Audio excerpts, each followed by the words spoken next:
सुबह के 5:30 बजे थे। आसमान हल्का हल्का नीला हो रहा था। शहर अभी नींद में था, लेकिन अद्वैत की आंख खुल चुकी थी। वो रोज की तरह छत पर आकर बैठ गया। सामने ऊंची ऊंची इमारतें थीं, कांच से बनी हुई। उनकी दीवारों पर सूरज की रोशनी पड़ते ही ऐसा लगता था जैसे कोई और ही दुनिया चमक रही हो। अद्वैत नीचे झुका। टूटी सीढ़ियां, पानी टपकती छत और एक छोटा सा कमरा, यही उसकी दुनिया थी।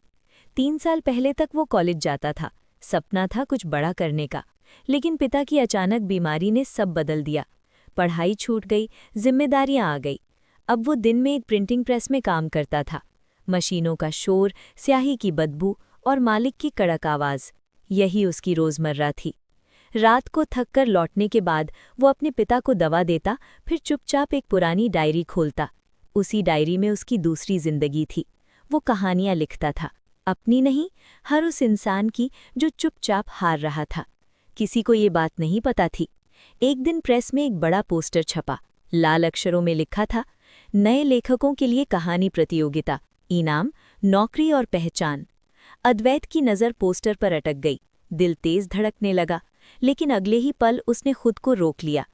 मेरे जैसे लोग सिर्फ पोस्टर छापते हैं, उनमें लिखने वाले नहीं बनते, उसने खुद से कहा।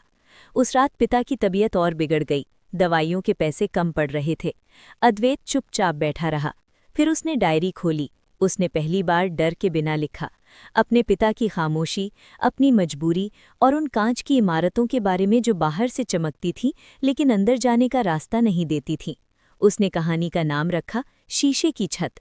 कांपते हाथों से कहानी भेज दी, बिना किसी उम्मीद के। दिन बीतते गए, कोई जवाब नहीं आया। अद्वैत ने मान लिया ये भी एक सपना था जो अधूरा रह गया। एक शाम प्रेस में मशीन चल रही थी। अचानक मालिक भागता हुआ आया। अद्वैत, फोन उठा, तेरे नाम से आया है, बहुत जरूरी। अद्वैत ने फोन लिया। उधर से शांत लेकिन मजबूत आवाज आई, हम आपकी कहानी से बहुत प्रभावित हुए हैं, आपका चयन हो गया है, हम चाहते हैं आप हमारे साथ काम करें। कुछ सेकंड तक अद्वैत बोल ही नहीं पाया। उसकी आंखों से आंसू बहने लगे। कुछ महीनों बाद अद्वैत उसी शहर में था, लेकिन अब उन कांच की इमारतों के अंदर। पहली बार उसे लगा कि छत सिर पर नहीं, रास्ता सामने है।